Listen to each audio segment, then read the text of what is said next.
How about you, Eric? Eric Forehand?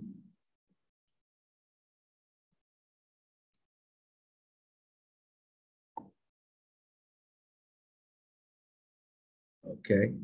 Charmaine, can you answer that question? This is just an opinion as to why do you think that CEO roles are still 20% people of color in nonprofit management? This is Sharon Bryant. Okay. I think one of the issues is encouragement to get involved in nonprofit work. Generally, when you enter the nonprofit field, it's usually low income salaries. Mm-hmm. And the people who do it are people who finances are their major primary driver in success. They have more altruistic reasons for working. And generally, the minority community finances is one of the priority reasons for why they decide to do what they do. So when you enter a community where you already expect to get paid less, it's something you really have to think about. Another thing is when you get into, I'm in a nonprofit now, mm-hmm. Access to these nonprofit jobs is very network oriented. And if you're already not part of the network, it's not that easy to get into the network. So when you start applying for jobs in the nonprofit community, a lot of times they want to know, have you already worked in the nonprofit community? If you haven't, then you're fighting an uphill battle to even get into that environment. Okay. Thank you for sharing. Would anyone else like to share? Yes, this is Charmaine. Sorry, I was trying to find my screen. I think I've worked in corporate and non-profit, so for-profit and non-profit institutions, and a lot of times it's the good old boys club. It's I think that sometimes what happens is people don't pass the baton when they've made it as well. But I think for the most part, it's the good old boys club, bringing in people that they know, people that they're comfortable with, and just really blocking people of color, seeing or envisioning us as a threat at times, professionally. Okay. And Sarah, is your hand up for a comment? Yeah, I was just going to say, building on that a little bit, sometimes they're being selected by boards that are primarily white, and often white men. And so when the board has for a long time been white and just selecting their own friends or other people from their own companies, and it's just more of the same, they don't see that as a need for when they're looking to find staff to fill the organization. They don't, that doesn't even cross their mind as something that they need to be searching for when they're looking for new executive directors. Okay. I think April Cox had her hand up, and I think Sina had her hand up. April? Yes, I was going to say this makes me think about fair hiring and selection processes as well. This is something that I know our partnership really took a deeper dive in the last year and a half, and just really changed up the way that we advertise and work to recruit folks for different positions, and then having an actual committee of various staff. That way we make sure that the folks interviewing the potential candidate is diverse, coming from different perspectives within our agency, and like scoring rubrics. That way we take out the, oh, I know this person, she's a good friend kind of thing. And the good old boys club, we're trying to kind of mitigate that issue that happens. So this made me think of just some fair hiring and selection processes. Thank you. And I believe Sana Sharif. Sana, hi. Sana, okay, yes. Okay, so good morning, everyone. So this is a kind of a different train of thought than most people have expressed. I personally know a lot of people who run nonprofits. So they are the administrators in the nonprofits and they are in the director roles, but those nonprofits are not necessarily being counted in these numbers. They may not necessarily be, pulling the weight that some of these other nonprofits being considered are pulling. So I did want to put that out there. They may be the voiceless in this realm. Okay, thank you. Thank you for sharing. And something as well, I know in our organization, we do name equity as a value and a strategic priority and talent development. But I'm just curious, are there other executives here who actually name equity as an important strategic priority? That is one way to start when you're doing talent development.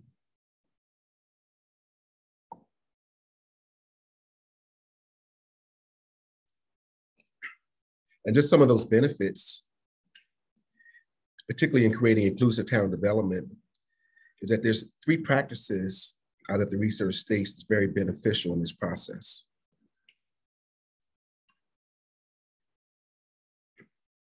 And a lot of this starts not just with the board, but also with your executive staff, but even HR. I mean, one is, what does great leadership look like with equity goals in mind? And that's just a question. I'm just going to ask to the group, in your opinion, what does great leadership look like with equity goals in mind? That's just a question to the group. Anyone can answer.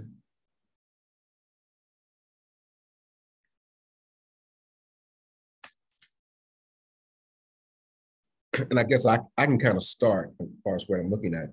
When I look at great leadership, everybody has different leadership styles. I look at servant leadership, transformational leadership, but also someone who really considers the benefits and the true understandings of what equity means.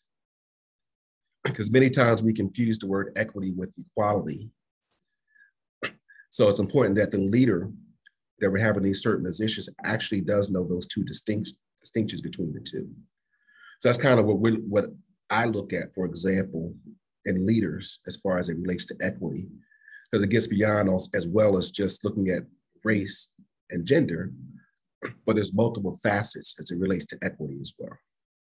So that's just my perspective, but I'll welcome anyone else who might have an opinion that could be similar or different as well.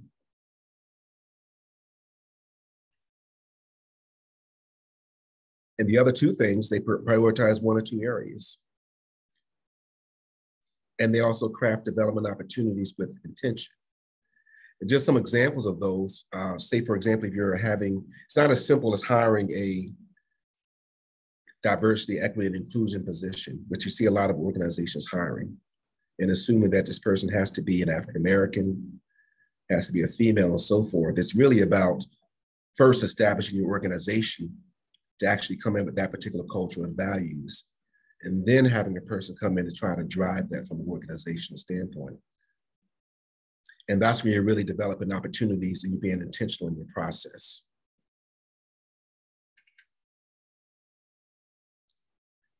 And this gets on to some of the things we're talking about as far as what great leadership looks like.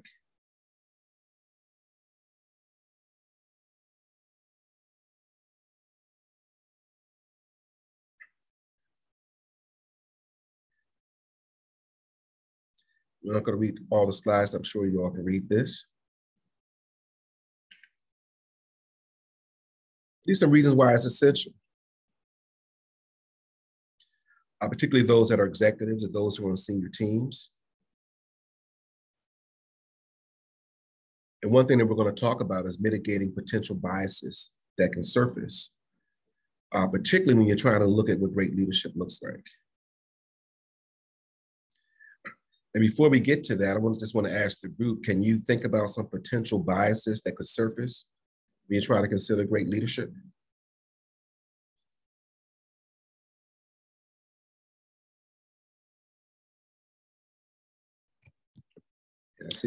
I think one bias that I've seen is the ability to use really intellectual language, jargon, and someone might not be necessarily a great leader, but by using that kind of language and having maybe the college degrees to back it up, you know, that person is automatically seen as a good leader. Very good point. Ms. Sharif, I see your hand is up. Thank you. I believe that maybe people in varying socioeconomic statuses may not be considered for those positions because of assumptions that are made about their ability and skill level. Okay. Thank you. Garrett?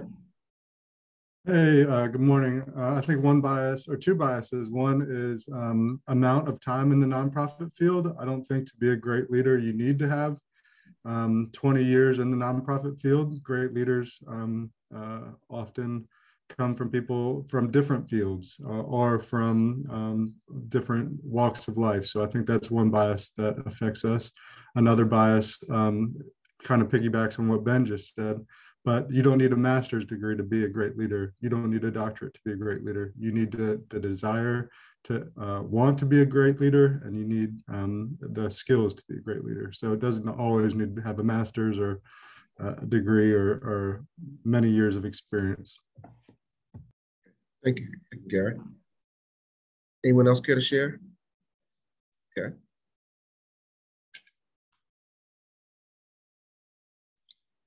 And the language you use does matter.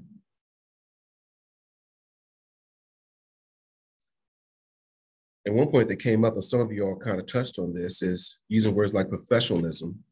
I mean, as far as what that actually means, because everybody has their own different opinion on what professionalism means. And as one example, some people might assume professionalism means you have no beard and you're clean shaven. There's some circumstances where professionalism might mean that you have short haircuts, or in my case, no hair. You know, you even have some states that actually have laws banning discrimination on things like braids and locks, because for many years, that was called unprofessional in the workplace.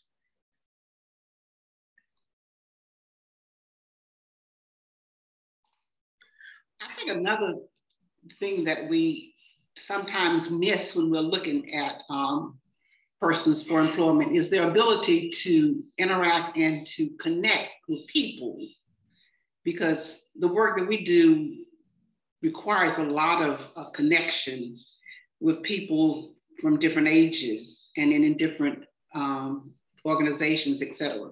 So I think it's so important that we don't overlook the fact that some people are not as, don't come across as warm as we are accustomed to people in our field being. And so you have to step back and look and not use that as something to immediately, you know, cross them off, but to have more conversation about how important it is to connect with people.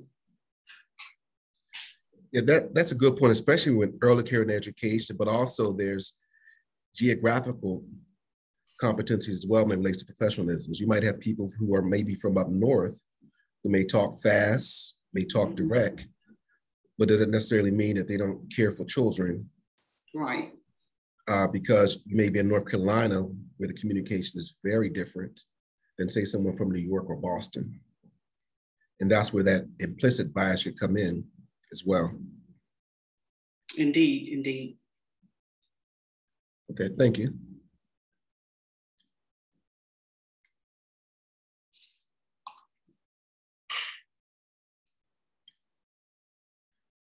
And as an organization, I think you should prioritize one or two areas for leaders to focus on to kind of mitigate the bias.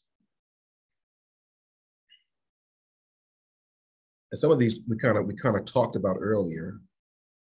I mean, we talked about education background for leaders. We talked about where you may be from as well. But I think what some organizations could do a good job at is really identifying just some of those specific areas to kind of mitigate biases. And what are your thoughts on this or understanding on what we're trying to demonstrate now? And there's no wrong or right answer for this one, as far as an organization agreed set of competencies.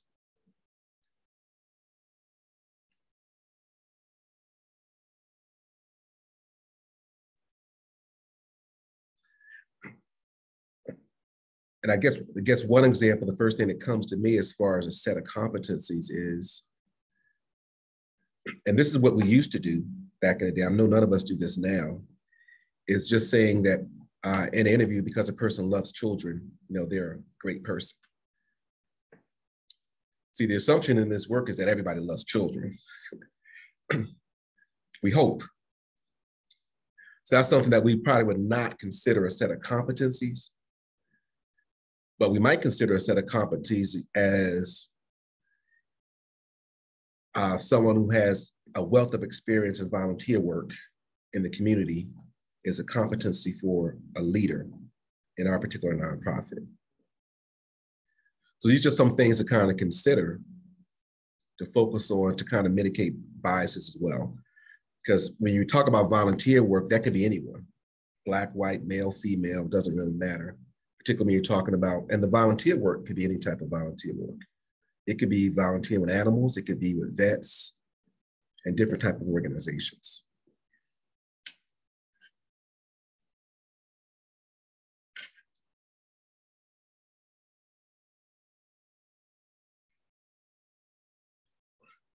And these are just some opportunities as well for techniques for mitigating biases.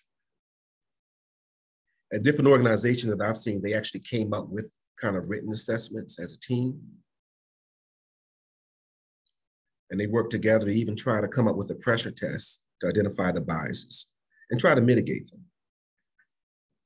And some of these examples, some of you all brought up as far as mitigating biases. Let's say as an organization, we're gonna say that we want people who this can come out as a bias, who are only from North Carolina, because North Carolina people know children better.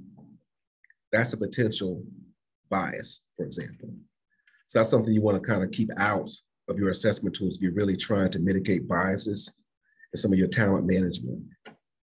But also something you may want to consider, particularly with the new work world. We have a lot of talent that may not be in North Carolina that could work remotely.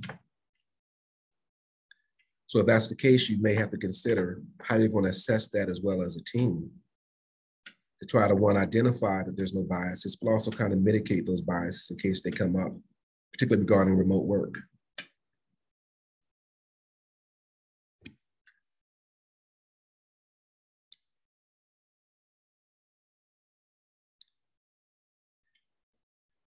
And then one of the benefits about these assessments is allows your team to identify these themes. And for example, I'm just going to call on someone. I'm going to call on Dr. Myers. If you were coming up with some assessments yourselves in your own organization, okay, what's some type of assessments that you would kind of maybe put in your organization to try to identify some themes, to try to make sure you mitigate potential biases in hiring practice and talent development?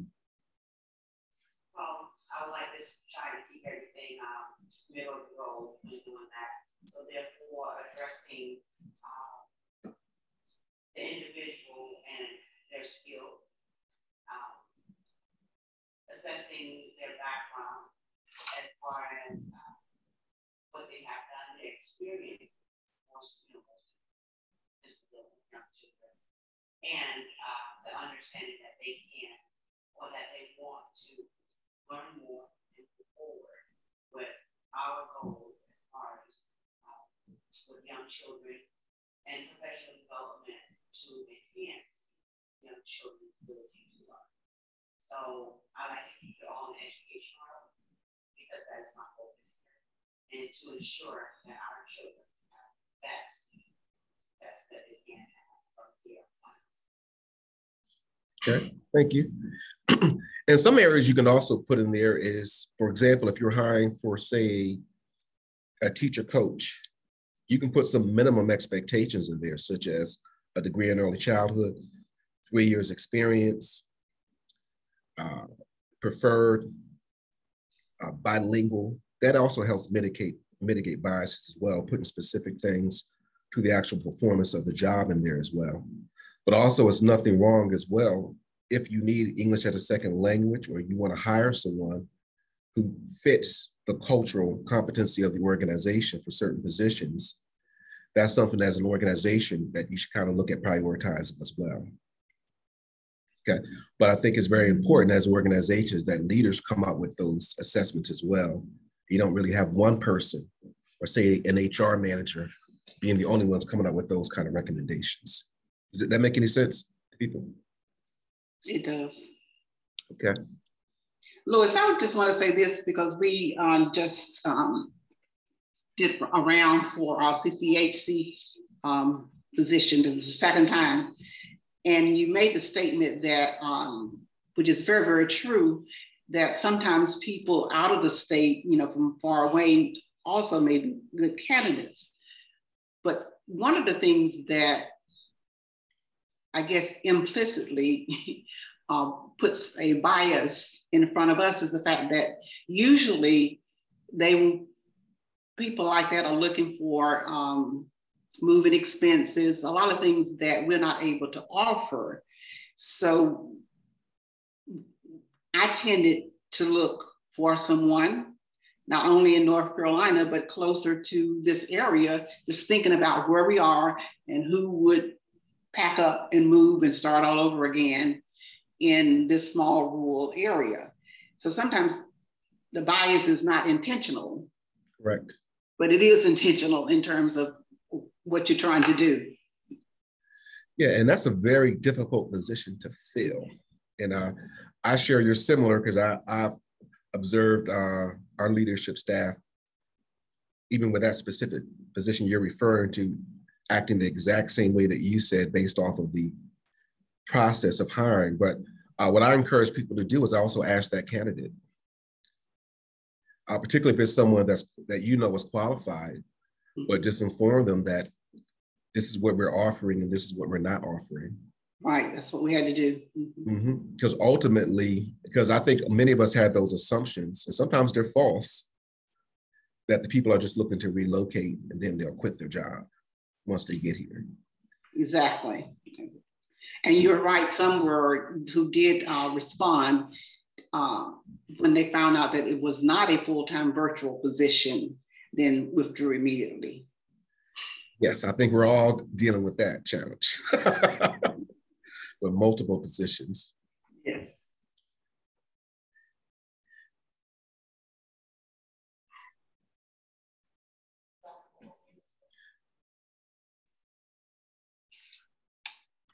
And just a key point about the collaboration about these opportunities.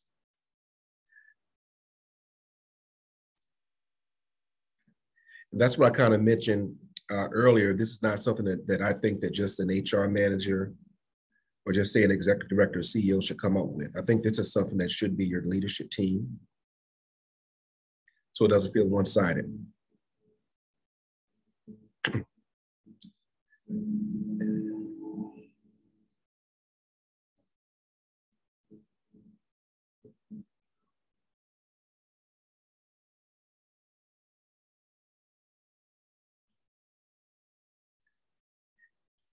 And this gets to some of the talent development. And I'm curious if anyone had this experience.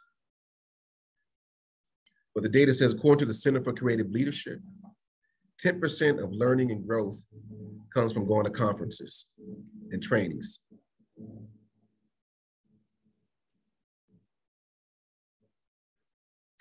Now, hopefully for this presentation, it's 70% and not 10% for you all. But this is what the research says about the difference in people understanding and learning from a coaching perspective. And I just want to talk about what one of the job stretch opportunities are. And that's just learning on the job, whether it be from your supervisor, your coworker, and even from the staff that you supervise. Because ideally, our professional opportunities should be full circle.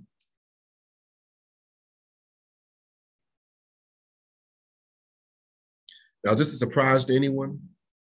Or who is this not a surprise to, and why?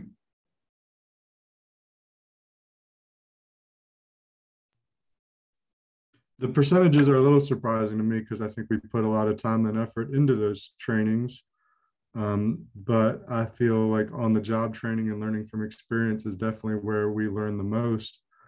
It's hard to delineate between the 70 and the 20 because the coaching sometimes happens with the on the job training. True. Okay. I believe the numbers look realistic because if you don't use it, you lose it. If you go to trainings, like if you take a computer class and you learn something, if you never use it on your job, you don't retain it.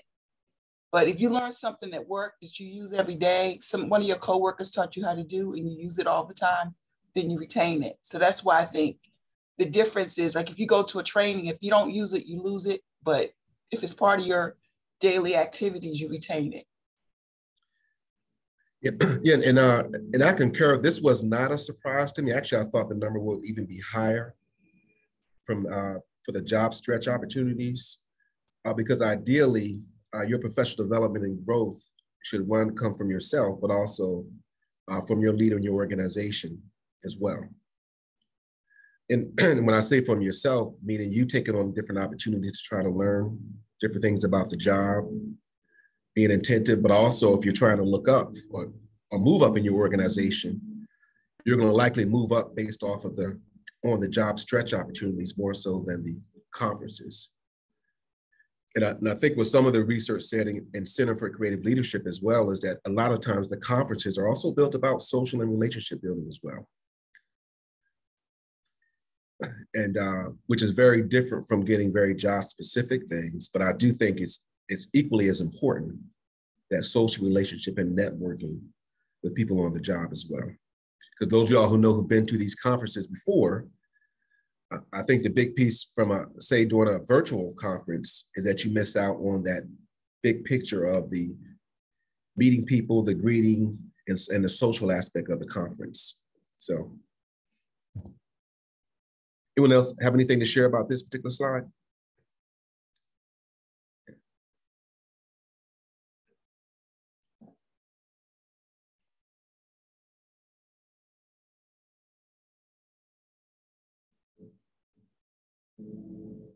And it's just some opportunities to try to develop some opportunities with intention. And it's a big difference being intentional and just doing it for the sake of doing it.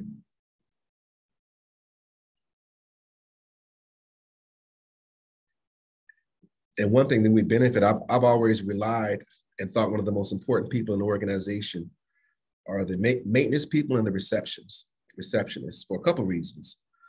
One is because they see all people coming in, they see what's being thrown in the trash, but also they're the ones who listen the most. That's been my experience.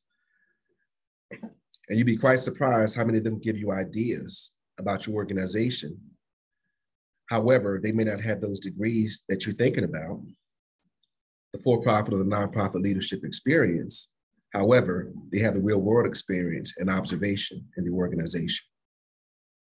So don't discount those people that are watching and that are quiet. They can help you develop your plans. Anybody have any thoughts about this or an experience with this? It can also be an avenue to your contacts with people in your community, with organizations that might support what you're doing, and those who will need a little more pampering, because they're out there among the very people that we want to serve, and particularly people with children, young children, they're either parents or grandparents in those positions. And so they hear and see a lot more outside of the workplace also that can be beneficial to you. Correct. And many of them might have relatives that can help you with your fundraising and partnerships, particularly if you're an executive who may not be as familiar in the community as, say, your receptionist is, because they may be born and raised in that particular community. And I think there's also a lot of chat going on. I might even read the chat. So if Courtney's on and there's any questions anyone have in the chat, and you can help me with that, I would really appreciate that, because I'm not even looking at the chat. Thanks, Dr. Sermon. Absolutely. I haven't seen any direct questions, but lots of good discussion. Okay, thank you. And Louis, another thing I think is really good for us, because many of us are in smaller partnerships. And so the jobs that we take are broader than the name of the job. In other words, you need to know a little bit about a whole lot of other things in order to be a part of that whole organization.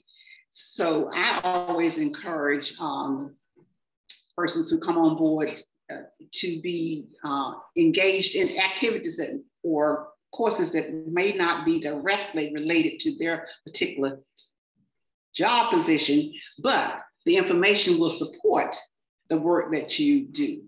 For example, for the CCHC person, we were able to get her into a poems training immediately while she's waiting for the 8-week training. Because if you're going to be outside evaluating environmental environments and what the playground equipment, et cetera, this is an opportunity for you to really get to know what that should look like, what it should look like, independent of your training that you're going to get later.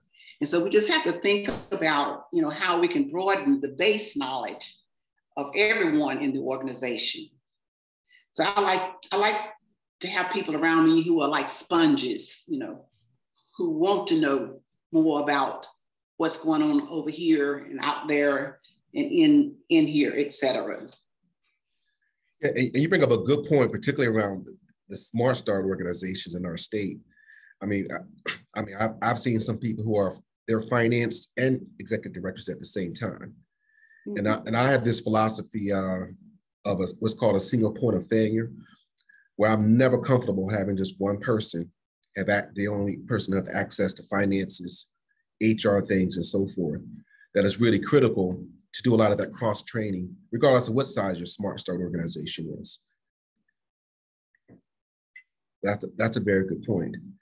And some of y'all see my little symbol is kind of blocking what this is saying about the Harvard Business Journal. And what this is talking about is that women and minorities, to get ahead, and managers, you must assign them to jobs that are very specific to the mission of the organization.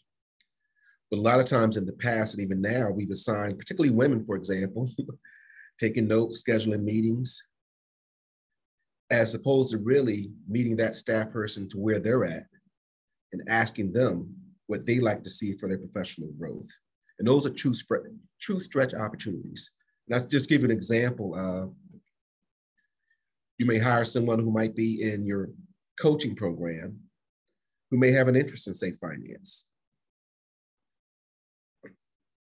But sometimes our implicit biases might state that why would someone in early childhood have an interest in finance? But it doesn't mean that we cannot give them professional development opportunities for cross-training, say in finance, and vice versa.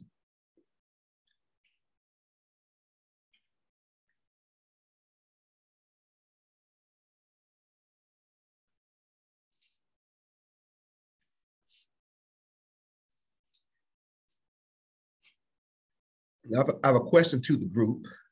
What does it mean to you when I say cultivate your organization's talent with equity and inclusion in mind? And that's just a question to the group. What does that mean to you?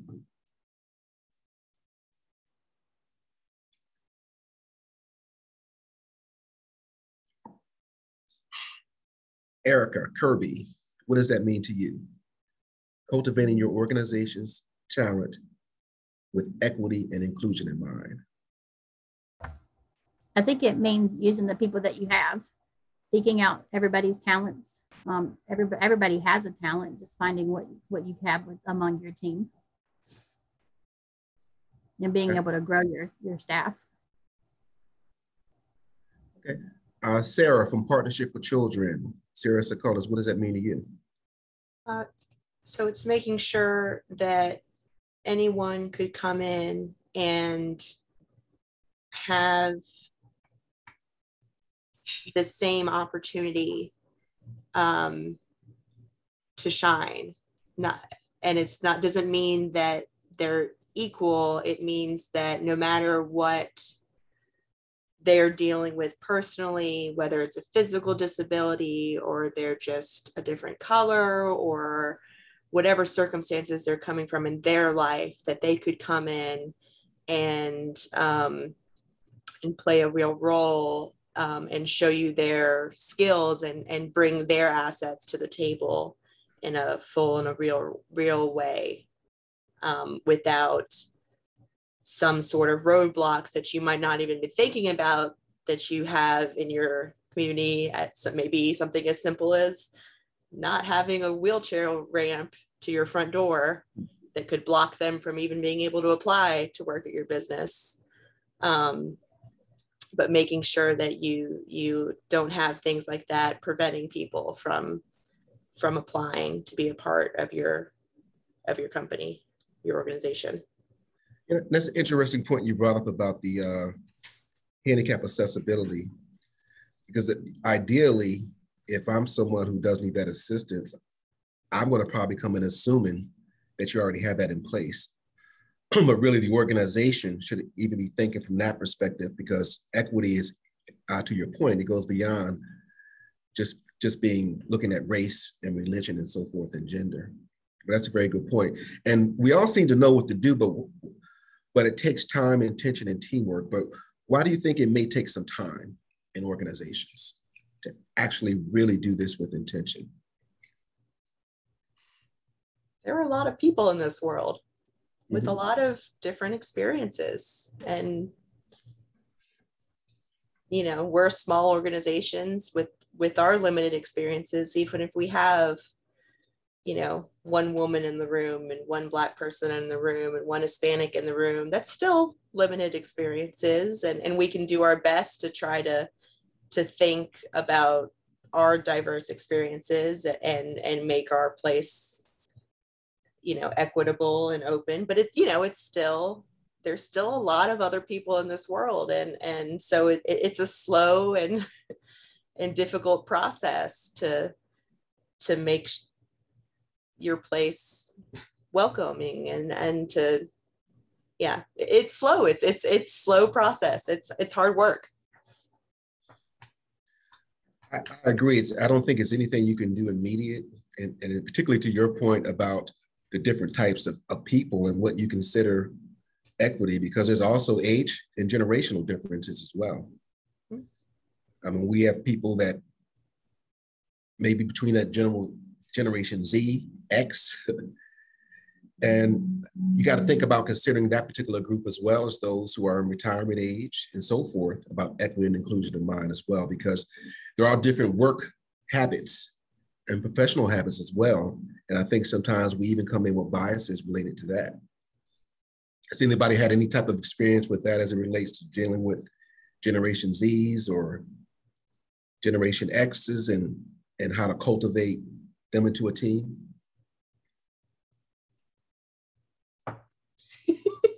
Sorry. I hear people laughing. I'm laughing. I feel like I'm oversharing. Go ahead, no problem. It's a safe place here. We more about working with people than I guess with the staff, but with the public, you try to be tech savvy to try to bring in young people, and so you want to do, maybe we'll use a QR code for this, but then you have to think about, but how do we not, we have grandparents, great grandparents caring for children in our community, so you still have to have paper and other methods so that you're not cutting out certain generations while making it more accessible to younger generations. So it's hard. It's like always striking this balance between how do you make it more accessible to some without leaving others behind who aren't, that can be difficult sometimes with technology. Yeah, I agree. And I think something to kind of somewhat address that sometimes is to kind of ask your public, what is your preferred method of communication? And to your point, I've seen, like for me, mine personally is email. But then I know there are some that is text. There's some that's actually hard letter writing. And there's some that's phone calls. But I don't think it makes either one of them wrong. But I think a way to kind of help that and foster that is by actually meeting people where they are, but also asking them their best way for communication style. Now, you think that's a generational communication issue, or is it just an issue? Some of it can be generational. The younger generation, we like Venmo, Cash App, stuff like that. And then the older generations, they want to write a check. They don't want to use PayPal. They don't, so some of that can be generational sometimes for us. I think Charmaine has her hand up. Charmaine Blue. Yes, hi. Hello. I think, I think one of the things that we find in our work environment, and I don't know if it's definitely individuals, but work ethics are different. Okay. The generations. I find, we found that maybe the older generations work ethics are stronger. I don't know if they're just different or they're stronger, but I think that is something that we maybe as older workers or older employees or those who've been in the business a lot longer really need to take the time to mentor younger staff members, and maybe share why work ethics are important and strong and needed in an organization for its survival and sustainability. So I have a question for you, follow up to your statement. Define for me about work ethics being stronger from an old generation. What exactly does that mean? So what I've found is in some aspects, if you have a person who's a more senior, who's been in the work field for a lot longer time period, and is a strong person who's self-driven, self-determined, that person will take a task and sort of like spearhead it and just start on it and try to do something with it without being handheld. And but if I have a younger person who's maybe newly in their career or has different work ethics, you sort of have to handhold them more, or they don't take the initiative, or they run into a stumbling block and don't take the initiative to solve that issue or to do a little bit more research. I mean, we've had people who come for interviews who haven't even looked us up on the internet. So they don't even have an idea of the organization. They don't have an idea of what we're about, what we do, but yet feel that they're very well qualified for the position. Just taking that extra effort and that extra time to give the task that you're assigned your all in all. So I'm sure there are people that don't agree with me, but that's what we're finding. That's what I'm finding in the environment that I am in. And I have always been complimented for my work ethics, because I always go above and beyond, think outside of the box. And like I said, that may come from experience as well. Does anyone have a differing opinion or a similar opinion they'd like to share?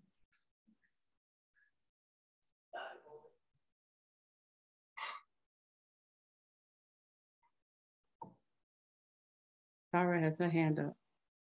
Okay. Well, one, I wanted to go back to the ways of communication.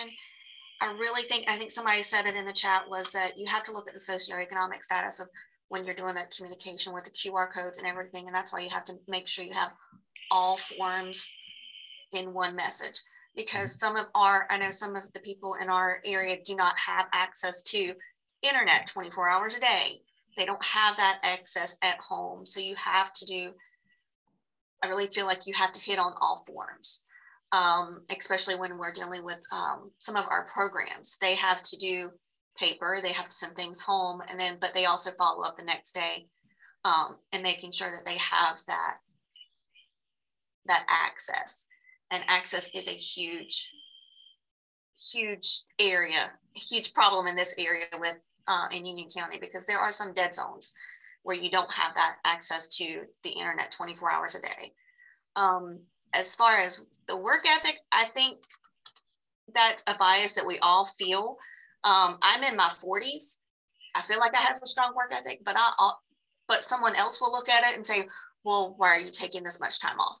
I'm like, well, I have my time off. I'm going to prioritize my health and my vacation as well as my work. So I think sometimes people see that in two different ways. And I feel like we have some younger who are in their 20s providers in our office who probably have some of the strongest work ethics that I've seen. So I really feel like it's really hard to say younger versus older in this generation. And yes, there are some of the younger in their 20s, early 30s that may not just see the way you have. And sometimes that just warrants a conversation and understanding our own bias before we make an assumption. And you think some of this work ethic that could be potentially implicit bias as well as it relates to that regarding the age is also due to the way that certain ages actually got their jobs, or how some leaders manage and leadership styles? Or do you think it's just specifically related to age? When you talk about just age, you're also looking at your own bias. You really have to look at that individual person and their background, because our backgrounds shape us. And my background as a 40-year-old white woman is not going to be the same background as a 40-year-old Hispanic woman. It's not, and I think that you really have to take a look at the person as a whole. And when we start, that's why I hate doing generalizations. When we start looking at that, not everybody looks the same. I'm going to have different experiences and different background information that is someone else my age who may have just grown up in a different area. Looks like me, talks like me, but they grew up in a different area, so they have different experiences, and we have to take that into account. And as far as work ethic, most people who do get involved, I have seen most people who do get involved with nonprofits and service industries really have a heart. You do have some who don't, and you can see that quickly when you're talking. And it's just a heart for service and a heart for serving others. And I hate generalizations. That's why I was wanting to say that let's not look at older versus younger. Let's look at their backgrounds. Okay. Now there is some research that does validate different type of work, but they just don't use the word work ethics being positive or negative.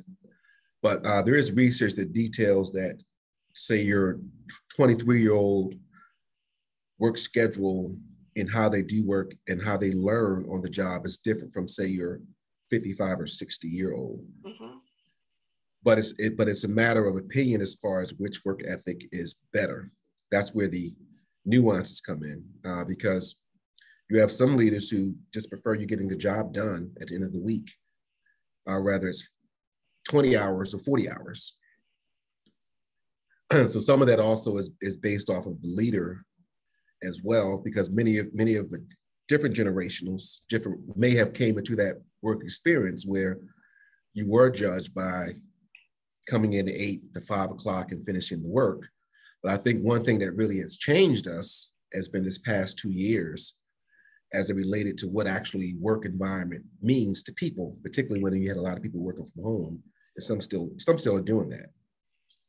But there has been some organizations that I'm familiar with who never really worked from home just because they might have felt that people just can't work from home because they had a different type of leadership style and trying to monitor just people work.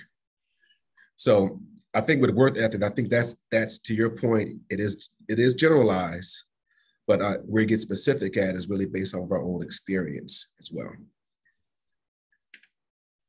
Are there any ones who are in their 20s and 30s who has an opinion on that, who's maybe on the call now? Any 20 or 30-year-olds? Rita, Wendy, Eric?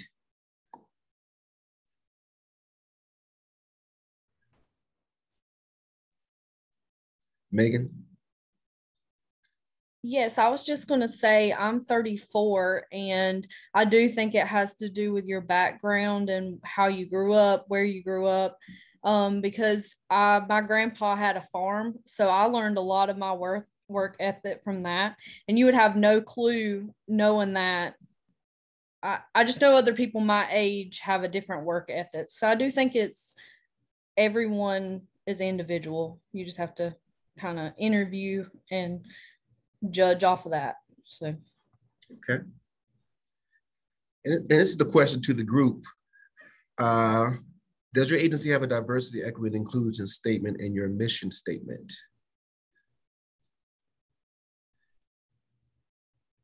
And those who have one, do you know what your statement is? Do you practice it? It's not a right or wrong answer to that. So those who have one, anyone want to volunteer what their statement is? Reed, I see your mute is off. I was going to comment on your other statement about, the age. Oh, okay, go ahead. No, that's okay. Oh, no, go ahead. So I'm heading to 50. And so, but I was just going to make a comment. I do have a 21-year-old, and she does a lot of volunteer work. And she was working with other 21-year-olds. And I agree with Megan. I think it has a lot to do with who you are and your individual background. And I think because of me working in nonprofits and experiences that was given to her based on my employment and the things that I've done, it kind of shaped her to be what we would consider an old soul. And so I think there is a difference, but it's not just your age, it's your abilities and your background, your experiences. Okay. Did you ask for people to read their equity statement? Yes, I'm just curious for those who have a diversity, equity, inclusion statement, just curious to hear what your statement is, if you have one. I would like to read ours, if that's okay. Sure. It says, ready for school, ready for life, promotes equity, justice, diversity, and inclusion, which are woven through our mission, values, and principles. We stand against racism in all of its forms. Ready will work with our community to address the structural inequities that drive disparate child and family outcomes and work towards an environment where equity, justice, diversity, and inclusion are core values. When we are working to address these structural inequities, Ready will be bold in our actions. And when Guilford County Black and Indigenous children and families of color feel welcomed, heard, respected, safe, supported, and valued, all of our community and our society benefit. That is a powerful statement. Very powerful statement. Anyone else care to share? A few folks have shared theirs in the chat as well. Okay. Now, my question is, how do you ensure that this is something that's not just said, but it's actually practiced in your talent development and how you work in the community? How is that done from a practical perspective? Particularly the young lady who from Guilford County who read an outstanding statement. How do you all ensure that it's implemented in Guilford County? Well, we have a manifesto for race equity and parent leadership that everyone who signs on has to commit to. Any of our partners have to commit to. We hold ourselves and everyone that we work with accountable for being anti-racist. We use our, we have like a equity, what are they called? Like consultants who kind of swoop in and say, no, this is not, up to the standard that you guys are saying you work towards. It's like an ongoing thing. It takes time, of course, because some people really don't understand that they may be engaged in inequitable actions. And so getting people to understand and have a different perspective about things they've seen and done their entire lives is part of the challenge. But when people commit to doing the work, you can kind of see it in the outcomes. So that's what I could say about that. Excellent. Now, I have a question to the group as well, just to follow up to this statement. Why do you think it is that within these past couple of years, say 2 to 3 years, that as a nation, but also as a state, and even with Smart Start, we really started looking into how important diversity, equity, and inclusion is?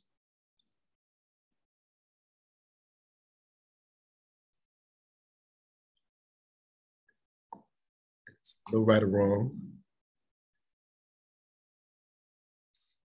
I would just say it might be, and we have talked about this before in Smart Start.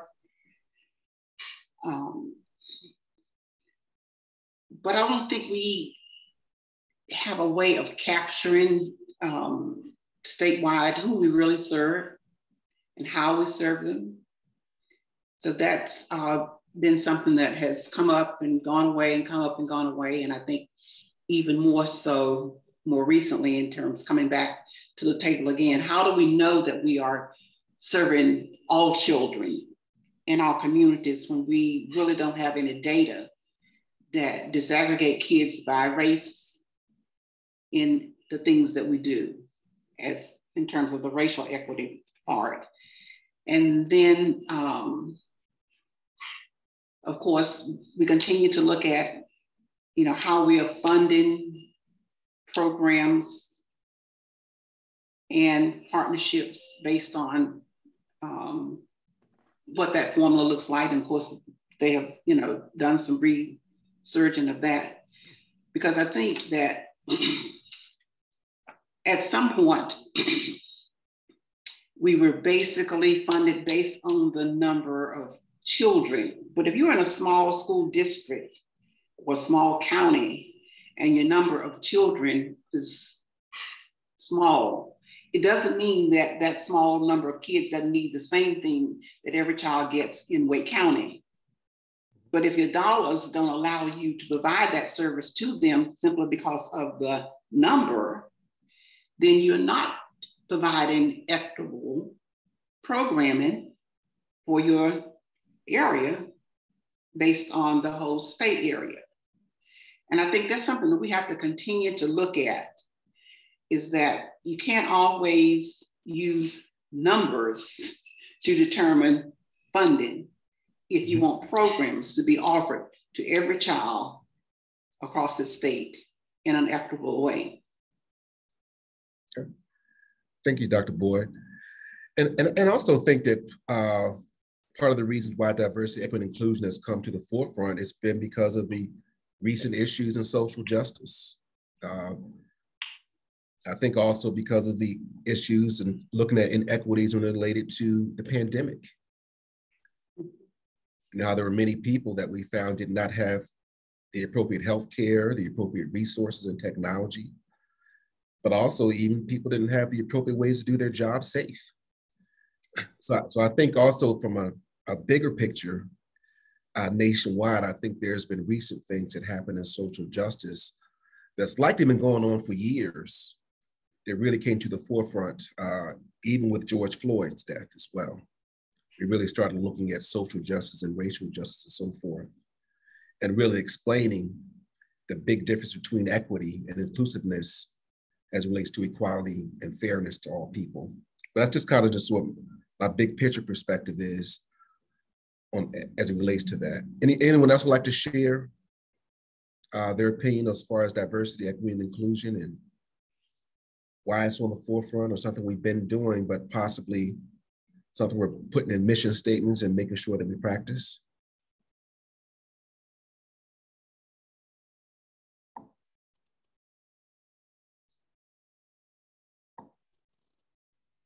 Okay. Thank you.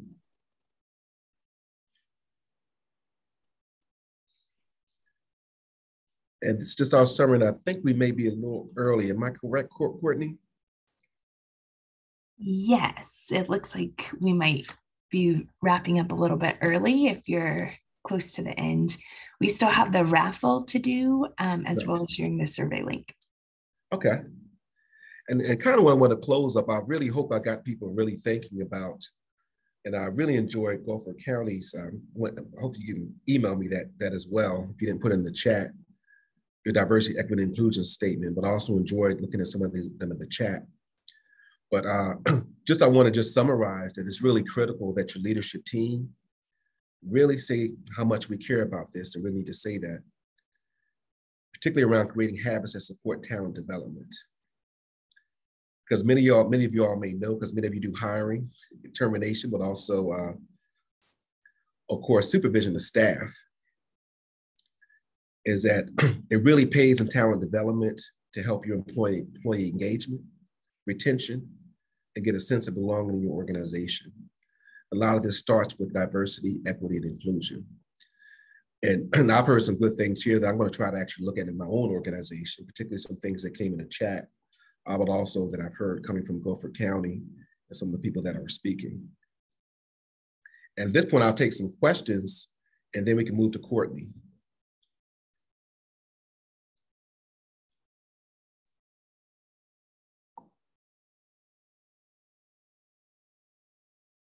Okay. And if there's no questions, I'm going to turn this over to Courtney.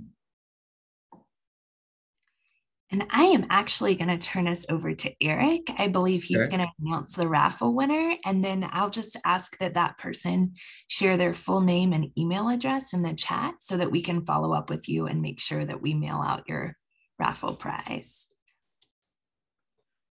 Thanks, Courtney. And I have just randomly selected Summer Thompson from Richmond County, I do believe, as our winner. Congratulations, Summer. So you could share your info with Courtney. Do you want me to type it in the chat or say it out loud? You can type it in the chat and you can direct it straight to her too if you don't have to, it doesn't. Okay, all right, make it as public or private as you like. Okay.